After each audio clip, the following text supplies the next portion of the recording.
Hello everybody, thank you for tuning into my video. This video here will be for two types of people. One type of person it's going to be for is for those of you who would like to learn how to use Upwork.com. Right here, UPWORK.com.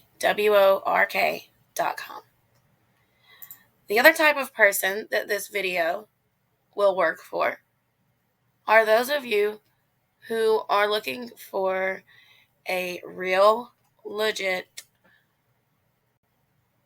at-home job, either part-time or full-time. You can find anything on Upwork. I've been working with Upwork for the last 8 years. So I certainly have a lot of advice that I can give. And I have so many people that ask me all the time, how can they find a home job? And I always tell them, go to Upwork. And I understand that it's super confusing. So I want to make a super quick, very, very, very basic video on how to first basically sign up with Upwork and then start to apply to jobs. The first step that you will do when you go to Upwork.com is you will probably have to click like sign up here. It's probably going to say something along the lines of sign up. So you'll do that, and then you're going to be directed to your profile. And you're going to create your profile. You will need to probably create your profile first, because this is what employers are going to see. This is how employers are going to know who you are and all of the work that you've done.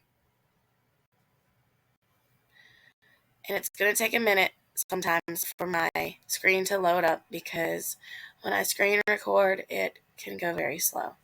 Okay, this is my profile. So basically what you'll do is you'll set a picture. Upwork likes to verify you by getting your ID, or like a copy, a photocopy of your ID. So they know who you are, who you say you are when these employers hire you.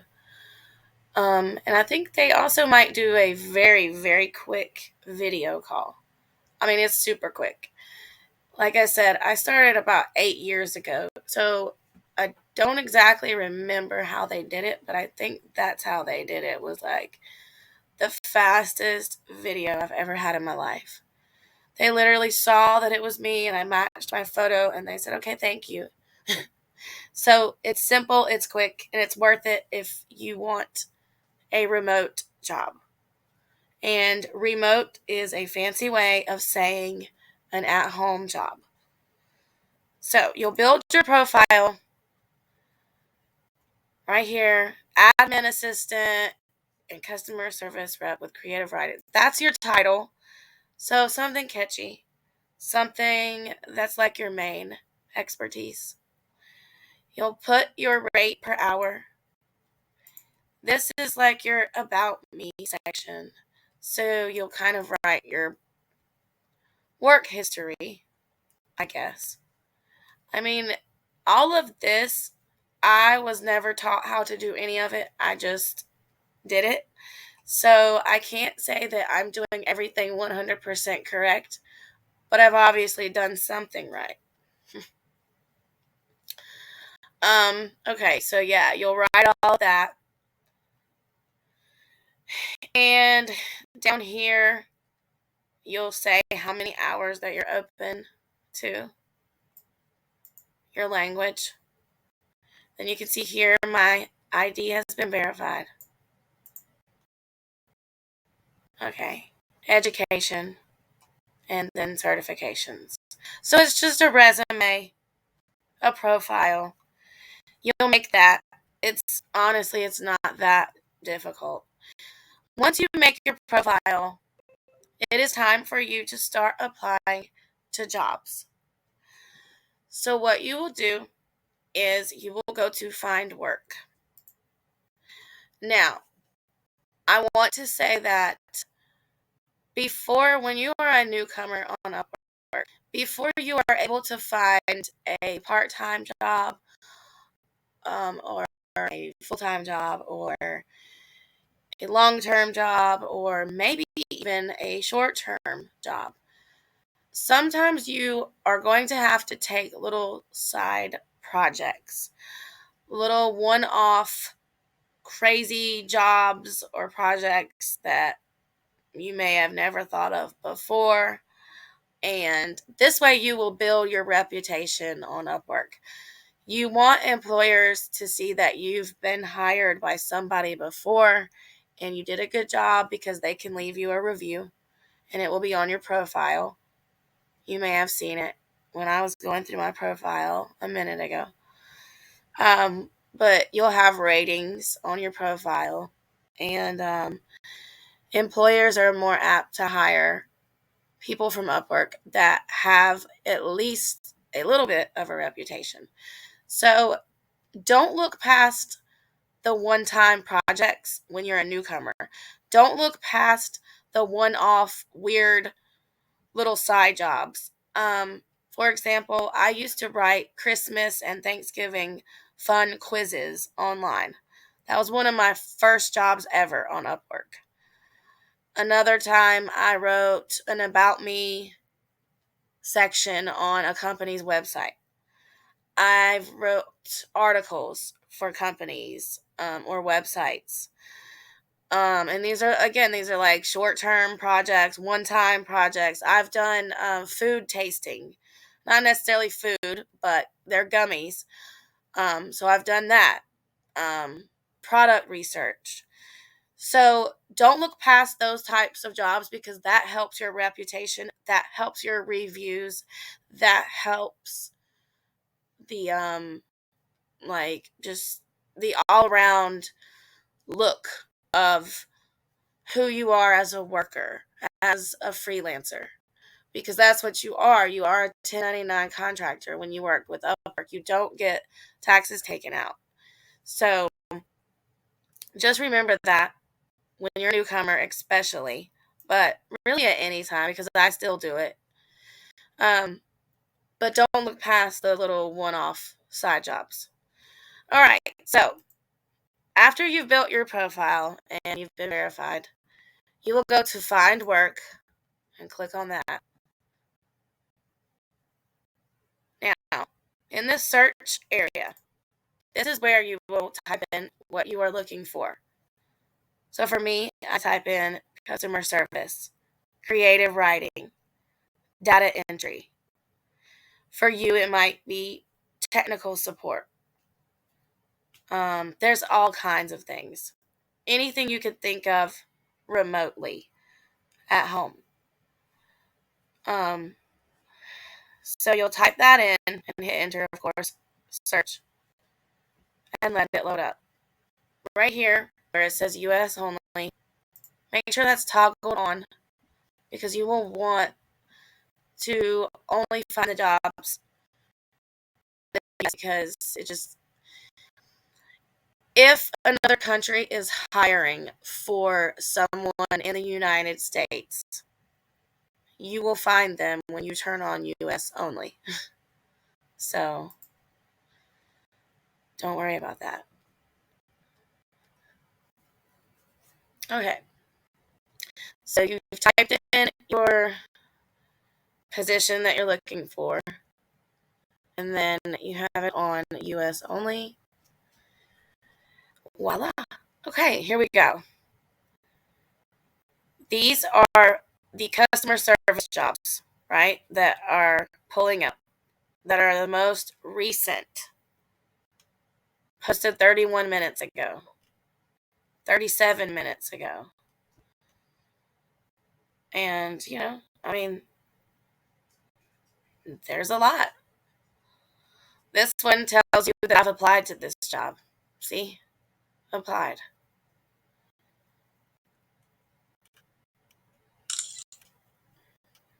And if you just saw this right here to the bottom right, that is the Upwork tracker. So when you find a job, you'll actually have that going, and it'll take photos of your work, and that is how you get paid. Because you get paid in Upwork first, and then you can attach Upwork to your bank, to your PayPal, to your Venmo, to a card or whatever. But yeah, you'll get paid into Upwork first, and you have to use the Upwork tracker, which is like nothing to download. And you'll download that usually. For most jobs, you use the tracker. Not all jobs. Most jobs you do. And then you get paid into Upwork. All right, so basically you'll look through here and find a job that you like. So I'm just going to pick any of them. Customer service specialist. Right here it tells you hourly, 12 to 15. Intermediate means, somewhere in the middle, like is experience level wise. Estimated time means how long they need someone in this position. More than 6 months is the most that they can choose. 30 plus hours a week. That's also the most they can choose. So they can choose, as far as estimated time, they can choose, I think like one time, 3 to 6 months, and then more than 6 months. And then for hours per week, they can choose like 1 to 10 or 1 to 10, so less than 10, and then like 10 to 20 or 10 to 30, and then 30 plus a week. So if if you like what you see here, you will click on it, and this is how you apply to the job. However, when you are using Upwork, they do not call it applying to a job. They call it submitting a proposal. Right here where my mouse is. This is where you apply to the job. You submit a proposal to the job. It's the same thing as applying, but they just call it submit a proposal. Another thing about applying to jobs, you have to use these things that are called connects. I'm highlighting it right here. Now, these things called connects, you are given a certain amount of connects every single month, and they do roll over if you do not use them. So they will build up if you don't use them. Now, so you have to use those now to apply to jobs. And you only get a certain amount per month for free. Now you can buy them through Upwork. They're not expensive. They're like 10 cents per connect or something like that. But yeah, you can buy them, and then you get a certain amount for free per month. And then they roll over every month if you don't use them. So now for this particular job, and they're all different, it's going to take 6 connects, which is a lot, to submit a proposal to apply to the job, right? And my available connects for me is 55 because I haven't really used a lot of mine, right? Another thing to look for, payment method verified. This means that this employer has put money into Upwork already. Like there's already money sitting in Upwork right now to be paid to you or anyone who works for this employer. Now, if it says payment method not verified, I am not saying that you can't apply to those jobs, but be very wary of them. In my 8 years of working through Upwork, I don't think I've ever had a job where it said method not verified. I think they were always verified. But that doesn't necessarily mean that the job is not real. But I would be very wary of that. And again, you only get so many connects per month, right? So you want to apply to ones that you know are the best. So the best is going to be those that say payment method verified. You can also see this here in the listing right here. It has a blue check mark and it says payment verified. The stars beside of it is actually the stars, the feedback that they've received as an employer by the people that have worked for them, right? So you can also see that, and that's just right here before you click on it. And then again, you click on it to apply, to submit a proposal. So some other good information to look at on the same exact page, right? This is the same page that we've been looking at the whole time. Scroll down a little bit. Over here on the right-hand side where we've looked at payment method verified, underneath it you can see they've posted 16 jobs and they have 3 open ones.